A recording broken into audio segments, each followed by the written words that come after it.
What's up, guys? I feel like I need to do a video on the Braves. Obviously, we haven't done anything flashy in about 3 weeks or so, and those aren't even flashy moves either. And yes, I badly want a press release from the Braves Twitter account, because that usually means great things. But the sky is not falling. It's not. We've got Michael Harris II, 8 years, $72 million.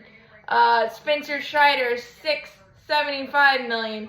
Matt Olson, 8, $169. Austin Riley, 10, $212. Ronald Acuna Jr., 10, $124. Ozzie Albies, 9, $45, which that one still boggles my mind, but very happily boggles my mind. And when most of your team is locked in, you don't have to make a lot of moves. Yes, shortstop's a big gaping hole. And yes, the left field situation is not ideal with Marcell Ozuna, $37 million looming and hanging over our heads a little bit, with his extra baggage and being gross at baseball the last year. That really hurts. But with all of our roster pretty much locked in, and then you got the savvy moves of Nick Anderson, Dennis Santana, Jesse Chavez in the pen, signing Raisel Iglesias, or trading for Raisel Iglesias, and then getting Jesse Chavez back last year. Raisel Iglesias, 3 years, $48 million for the next 3 years, and Kenley Jansen signs with the Red Sox for $232. So I think I take Raisel Iglesias over Kenley Jansen, even though I love what Kenley Jansen brought, even though it brought me a lot of heart attacks. That's a better deal. And then you look at the 1 year, $20 million from Charlie Morton. It looked suspect at the beginning of this offseason, but now it looks pretty darn good, given what we know about Charlie Morton, the horse he is on the mound, the innings eater he is, the dog that he is, been through everything, every situation possible, a full off season with our trainers and everything.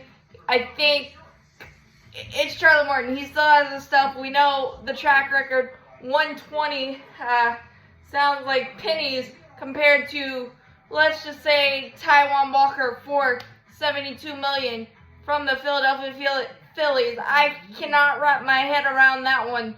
But again, good for these guys. They are cashing in, and it's fun to follow. And yeah, do I wish the Braves would be one of those? Yeah, but I feel like you've got in some other good contracts in the bullpen. You've got AJ Minter. You've got Colin McHugh, who has, I think it's $6 million this year plus an option for next year. And Colin McHugh is consistently Mr. Consistent out of the bullpen. Kirby Yates, if he returns to half what he was in San Diego, that's a steal. Nick Anderson, same type of thing. There's different ways to skin a cat, and the Braves definitely have done it in a different and honestly better way, in my opinion, because these long contracts, 9 years, $360 for Aaron Judge with the Yankees, the 5-year, $185 for Jacob deGrom, 3-year, although I think the 3-year, $43.5 for Mitch Haniger in San Francisco, I really like that one. I don't know that I would pay that much for Mitch Haniger, who's been off injured, but there's, again, different ways to do things, and I think the Braves have done a better way, because the long contracts that you see these guys sign, very rarely do they every year pan out for both the player and the team. You look at the Anthony Rendon, you look at the Albert Pujols with the Angels, you look at a little further back the Alex Rodriguez deal, and that's where I balk about the Aaron Judge deal, because this year is the only year that he was really, really, really healthy. So again, there you go. The Trey Turner deal, 11,300. The 300, I guess, but the 11 years, I shudder to see that working out completely.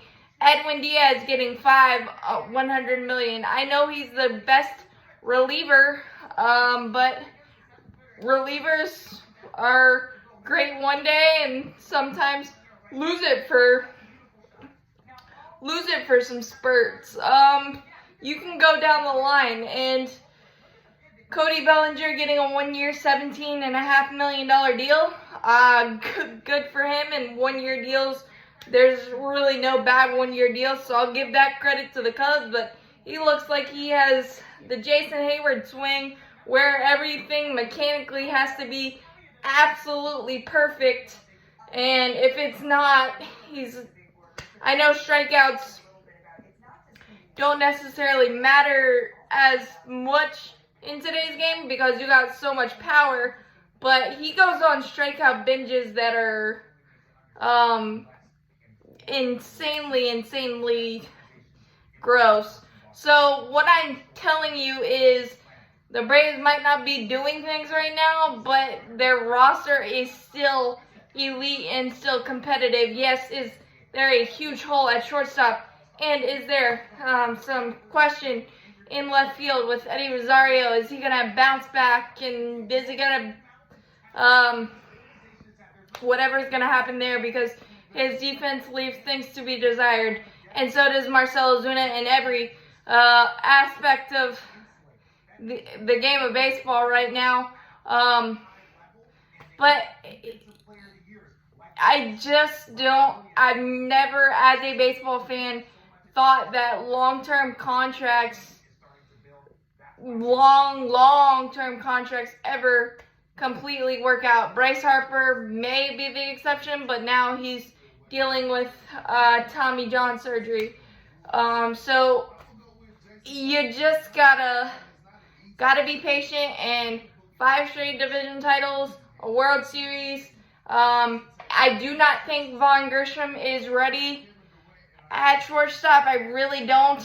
And having a guy like Elvis Andrus as our starting shortstop in 2023, will that necessarily give me the warm and fuzzies? No, but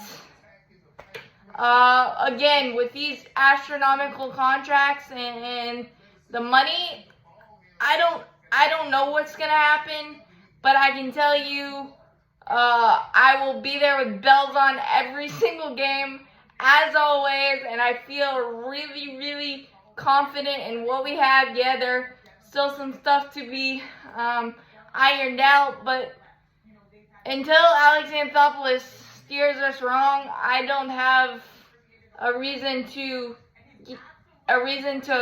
sweat or worry. Yeah, I would love some splashy news for me to talk about and break down, but the reality is, you look at our roster, it is pretty elite and competitive, and everything about it. I mean, you got Matt Olson coming off with no Freddie Shadow, you've got Spencer Strider an entire year, you got Michael Harris an entire year, Austin Riley taking another step, Ronald Acuna Jr. 1 year removed from the ACL and all of that stuff. Would I love a guy like Brandon Nimmo-ish that can get on base, and an OBP guy that can put extra stress on lineups in different ways, getting on base, singles, doubles, kind of a Nick Markakis side? Yeah, I would. And I think if you go say cheaper option than Carlos Correa, Dansby Swanson, or Xander Bogaerts, even though Xander Bogaerts seems to be heading back to Beantown.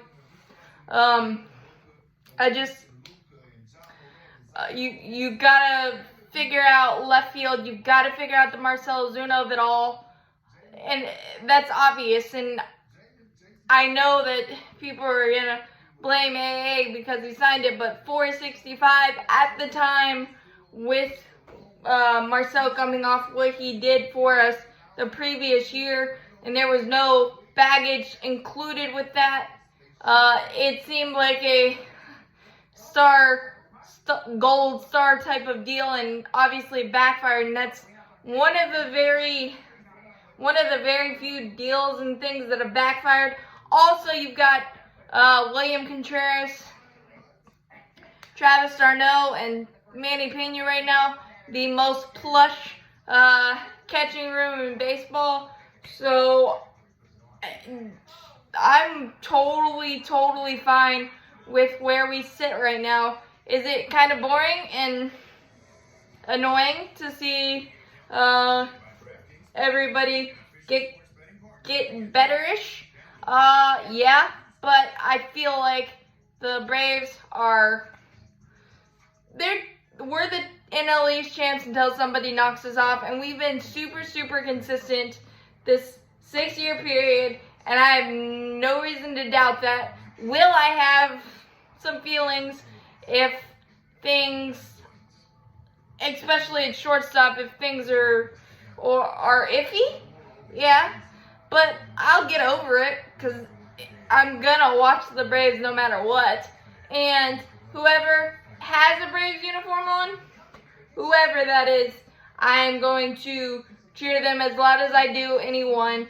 And I am super happy to have Alex Anthopoulos, because very rarely do you have, I don't know, 3/4 of your roster around for a long time,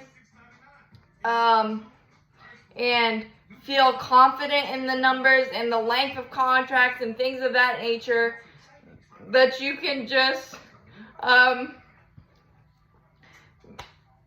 enjoy playing instead of having to plug 6, 7, 8 holes every offseason because you swing and miss at some things.